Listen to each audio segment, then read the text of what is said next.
What's up, everyone? Winston here. Quick thought experiment for you. Imagine you're commanding the most powerful military on Earth, and someone gives you an unlimited budget, a massive army, and one mission: invade and conquer the United States. Sounds doable, right? I mean, it's just another country. Well, here's the reality check. You're about to walk into the single greatest death trap in human history, and I'm not talking about nukes or stealth bombers. I'm talking about something way more fundamental: geography, economics, and sheer logistical impossibility. Today, I'm breaking down exactly why the United States is literally unconquerable, not because of its military, but because the land itself is designed to destroy invaders. By the end of this video, you'll understand why even if America's entire military vanished tomorrow, any invasion force would still get absolutely shredded. Let's dive in. The ocean moat, liquid death walls. Alright, let's start with the most obvious problem that kills your invasion before you even load the first ship: the oceans. To the east, you've got the Atlantic; to the west, the Pacific. And these aren't just big puddles, they're logistical nightmares that have ended empires. If you're invading from Europe, you're crossing roughly 3,000 to 4,000 miles of open ocean just to reach the east coast. Coming from Asia, you're looking at 6,000 to 7,000 miles to hit California. Let me put that distance in perspective with some history. During World War II, when the Allies invaded Normandy, they crossed the English Channel, a gap that's maybe 20 to 100 miles wide depending on where you measure. That operation took years of planning, millions of tons of supplies, and the combined economic output of three superpowers. And that was for a distance you could theoretically swim across on a really good day. Now multiply that challenge by 100. You want to land a force big enough to actually hold territory? Military doctrine says you need overwhelming force superiority. Let's be conservative and say you want to land 500,000 troops. That's actually a modest number for occupying a nation of 330 million people spread across nearly 4 million square miles. But here's the thing. You're not just shipping soldiers. You're shipping their food, ammunition, medical supplies, spare parts, and most critically, fuel. A modern armored division burns through hundreds of thousands of gallons of fuel every single day. To support an invasion fleet crossing the Pacific, you'd need so many ships that you could practically walk across them. And here's where it gets darkly comedic. The United States has no nearby staging grounds. In most invasions throughout history, you build up forces in a neighboring country first. Germany used France to stage against Britain. The US used Britain to stage against Germany. The US used Saudi Arabia and Kuwait to stage against Iraq. But who are you going to use to stage against America? If you try to use Hawaii, you're still 2,500 miles from the mainland.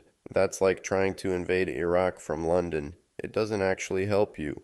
The sheer volume of shipping required to move a credible invasion force would be visible from space. It would take months to assemble, and there's zero element of surprise. The moment you start loading those ships, the entire world knows what's coming. And by the time your first vessel reaches U.S. waters, your soldiers have been at sea for weeks. They're seasick, their muscles have atrophied from confinement, and they're eating military rations that taste like regret. And what greets them when they finally arrive? Not a welcome party, a coastline designed by nature to repel invaders. Coastlines from hell. Let's talk about those coastlines for a second. The west coast of the United States is mostly rocky cliffs, treacherous currents, and very few deep water ports suitable for offloading heavy military equipment. You've got San Francisco, Los Angeles, Seattle, and San Diego. That's basically it. These are massive bottlenecks. If defenders scuttle even a few cargo ships in the entrance to the port of Long Beach or destroy the massive cranes, you're stuck trying to offload tanks onto beaches while taking fire. Good luck with that. On the East Coast, the water gets shallow fast. There are swamps everywhere, especially in the south, and the urbanization is so dense that you're fighting in concrete jungles the second your boots hit the ground. Otto von Bismarck, the Iron Chancellor of Germany, supposedly once said, "God has a special providence for fools, drunkards, and the United States of America." Looking at this geography, he wasn't wrong. The neighbor trap: Canada and Mexico. Okay, so you're smart. You figure out the ocean crossing is suicide, so you decide to get clever. You'll land in Canada or Mexico and just drive into the US from there. Congratulations, you just played yourself even harder. Let's start with the northern approach through Canada. You land successfully in Canada and immediately discover the Canadian Shield. Millions of square miles of exposed ancient rock, swamps, thousands of lakes, and dense freezing forests. It's one of the most hostile terrains on Earth for mechanized warfare. There are very few roads that run north-south with the capacity to support heavy armor because basically nobody lives there. It's too cold and the ground is literally solid rock. If you land in Vancouver to come down the west coast, you're immediately funneled into the Cascade Mountains, narrow passes where a handful of defenders with explosives can bury your entire convoy under avalanches. If you land in the east, maybe Halifax or Montreal, you've got to march through the Appalachians and the dense forests of New England, probably during winter. And remember how General Winter saved Russia from Napoleon and Hitler? North American winters are no joke either. Alright, north is clearly out. Let's try the southern approach through Mexico.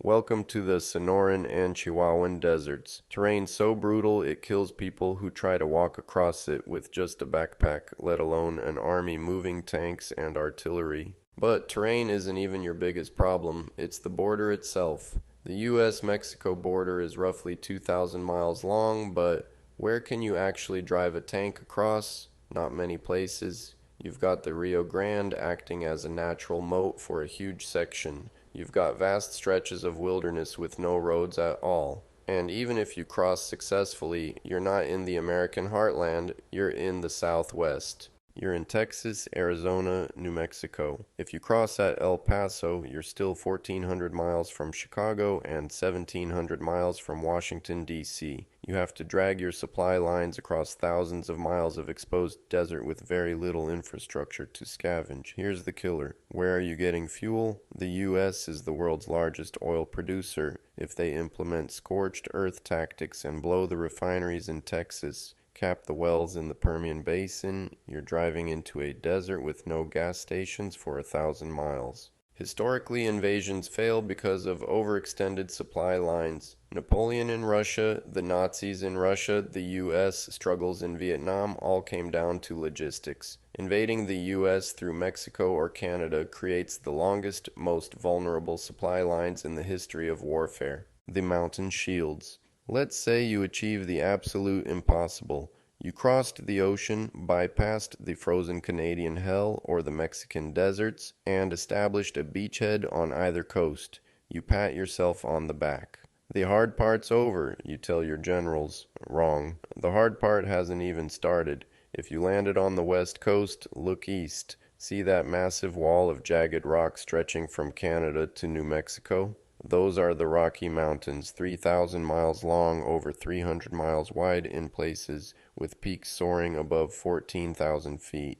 There are very few major passes, and the ones that exist, like Interstate 70 through Colorado, are engineering marvels traversing steep canyons, tunnels, and bridges. In a defensive war, the U.S. doesn't need to fight you in open battle. They just need to blow the Eisenhower Tunnel. They just need to drop the bridges in Glenwood Canyon. Suddenly your multi-billion-dollar invasion force is stuck in a parking lot on I-70 surrounded by vertical cliffs. And you know who's up on those cliffs? Locals with hunting rifles that can take the head off a deer from 500 yards away. You're not fighting a conventional war anymore. You're fighting Afghanistan on steroids. The Soviets spent a decade trying to pacify the mountains of Afghanistan with a fraction of the population and weaponry. The Rockies are bigger, the weather is more brutal, and the defenders are far better armed. Okay, you say West Coast is a trap. I'll invade the East Coast instead. Washington, D.C., New York, Boston. You capture the coastal cities, maybe even take Manhattan. Now you want to push inland to the heartland where the food and energy production are. Welcome to the Appalachians. While not as tall as the Rockies, the Appalachians are a foliage-covered nightmare for armored vehicles. They run from Alabama all the way to Maine, creating a natural barrier between the coast and the Midwest. Historically, this is where empires go to die. During the 18th century, the British Empire, the greatest military force on Earth at the time, couldn't effectively project power through these mountains. They got bogged down and ambushed by irregulars who knew every creek and ravine. The geography forces you onto predictable roads, and predictable roads mean IEDs. If you're driving a convoy through West Virginia or Kentucky, you're in a literal bowl. Roads wind through valleys, high ground is everywhere, covered in dense forest. You can't see the enemy, but they can see you perfectly. The armed population, rifles behind every blade of grass. Now, let's talk about the absolute scariest variable in this entire equation, the people. There's a potentially apocryphal quote attributed to Japanese Admiral Isoroku Yamamoto. You cannot invade the mainland United States. There would be a rifle behind every blade of grass. Whether he actually said it doesn't matter, the math makes it true. Let's look at numbers that are genuinely hard to comprehend. There are roughly 400 million civilian-owned firearms in the United States. That's more than one gun for every single person in the country, including babies. But obviously babies aren't armed, so the guns are concentrated. About 40 to 50% of households own firearms. And we're not just talking about pistols and shotguns. We're talking AR-15S, high-powered precision rifles, and millions upon millions of rounds of ammunition. In Wisconsin alone, during deer hunting season, roughly 600,000 hunters hit the woods. If Wisconsin deer hunters were an army, they'd be the 8th largest standing military in the world. Bigger than France, bigger than Germany, bigger than Iran. And that's just one state during one season. You might be thinking, but those are civilians, not trained soldiers. Let me stop you right there. How well did heavy armor and advanced technology fare against decentralized insurgencies in Vietnam, Afghanistan, and Iraq? Not well, and those insurgents were working with rusty AK-47s and limited ammunition. An American insurgency would be the most well-funded, well-equipped guerrilla force in human history. You're not just fighting random civilians, you're fighting combat veterans. The U.S. has been at war for most of the last 20 years. There are roughly 18 million veterans living in America. Many have combat experience. They know how to make IEDs, set up ambushes, handle logistics, communications, and squad tactics. Imagine occupying a small town in Missouri. You've got your checkpoint set up, you think you're safe. Suddenly your supply truck hits a pressure plate IED. A commercial drone bought off Amazon and rigged with explosives drops payload on your command vehicle. Snipers engage from 3 directions using thermal optics they bought at a sporting goods store. You try to return fire, but they melt away into the suburbs, into cornfields, into woods. This isn't a war where you take the capital and the country surrenders. The U.S. is a federation of states. If you take Washington, D.C., Texas doesn't care. Texas probably laughs at you. In fact, taking D.C. might just make the rest of the country fight harder. There's no head of the snake to cut off. You would need roughly 20 soldiers for every 1,000 civilians to effectively police a hostile population. For a country of 330 million, you'd need an occupation force of over 6 million soldiers. The entire active Chinese military is about 2 million. The entire Russian military pre-2022 was around 1 million. You literally don't have enough humans to occupy the United States. Infrastructure as a weapon. Here's the irony. The U.S. infrastructure that looks like an asset is actually a trap for invaders. The United States is massive. Driving non-stop from New York to Los Angeles takes 41 hours, and that's assuming no traffic, no blown bridges, no ambushes. In a war zone, that trip could take months. The U.S. relies heavily on its interstate highway system, which is amazing for commerce but has a fatal flaw for invaders. Bridges. There are over 600,000 bridges in the United States. If defenders execute a scorched earth policy, they don't need to destroy every road. They just need to drop key bridges over the Mississippi, Missouri, and Ohio rivers. The Mississippi River Basin is the jugular vein of the continent. If you blow those bridges, east and west are severed. For you, the invader, you're stuck on one bank trying to build pontoon bridges across a river that's a mile wide in some places with strong currents while being shot at. And then there's fuel. The U.S. has refineries and a strategic petroleum reserve, but in an invasion scenario, those refineries will be burning. Pipelines will be shut off. You'll be sitting in the middle of Kansas, 1,000 miles from the ocean, with an empty tank, a broken bridge ahead, and an angry farmer behind you with a rifle. This is the logistical black hole. The further you push inland, the weaker you get. The further you push in, the stronger the resistance gets because they're fighting on home turf close to their own stockpiles. You're stretching a rubber band until it snaps, and when it snaps right in your face. The economic suicide pill. Let's step away from the battlefield. Let's assume you're a tactical genius and you've somehow bypassed everything we've talked about. You're actually winning the ground war. Congratulations. You've just triggered economic apocalypse, and the victim isn't just the United States, it's you. The United States isn't just a participant in the global economy, it's the operating system. The US dollar is the world's primary reserve currency. Roughly 60% of all foreign exchange reserves held by central banks are in dollars. Most global trade, oil, gold, commodities, is priced in dollars. If you destabilize the US to the point of collapse, the dollar becomes worthless. You might think that's good, but think again. If the dollar hits zero, trillions of dollars of wealth sitting in your country's banks vanish overnight. Your own currency, likely pegged to or backed by dollar-denominated assets, collapses. Global trade stops because nobody knows what anything is worth anymore. You're not just invading a country, you're blowing up the bank where you keep your own life savings. Then there's technology. Where are your servers? Where's your cloud data? AWS, Azure, Google Cloud, the physical infrastructure for a huge chunk of the internet is in the US. If you start bombing data centers in Virginia, you don't just cut off American Netflix. You crash your own banking software, your military communications, you blind your own satellites. By invading the US, you're shooting the pilot of a plane you're also riding in. The crash won't just kill Americans, it'll send your own nation back to the Stone Age.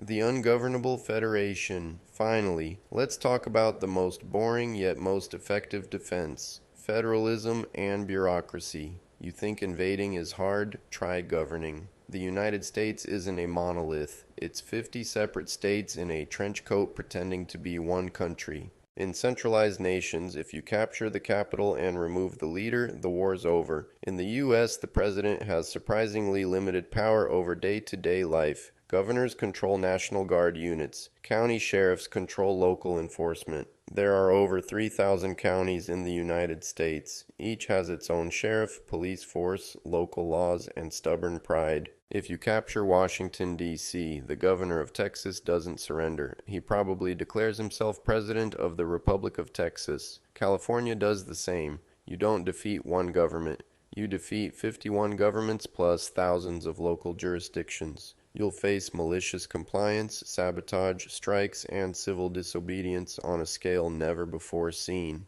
Electrical grids mysteriously fail, water supplies get contaminated, roads blocked by accidents. You'll spend more trying to police the population than you could ever extract in resources. It's a negative-sum game. The longer you stay, the poorer you get.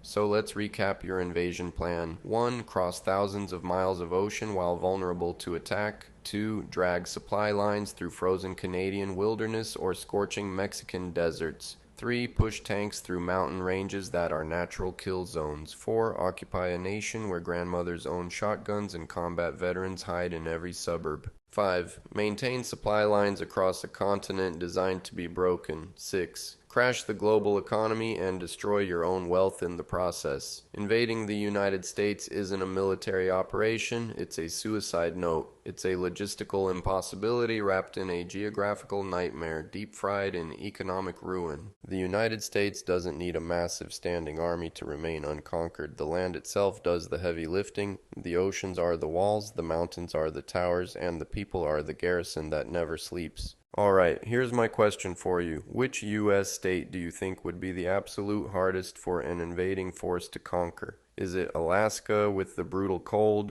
Florida with the swamps and alligators, Texas with, well, Texas? Drop your answer in the comments. I genuinely want to hear your take on this. If this breakdown of hypothetical geopolitical chaos opened your eyes to something new, do me a huge favor and hit that subscribe button to Financial Historian Bamboo. If you enjoyed this, smash that like button. And if you think I got something wrong or missed a key point, hit dislike and tell me why in the comments. History and geography have answers that most people never think about. I'm here to show you where to look. Until next time, stay sharp out there. This is Winston signing off.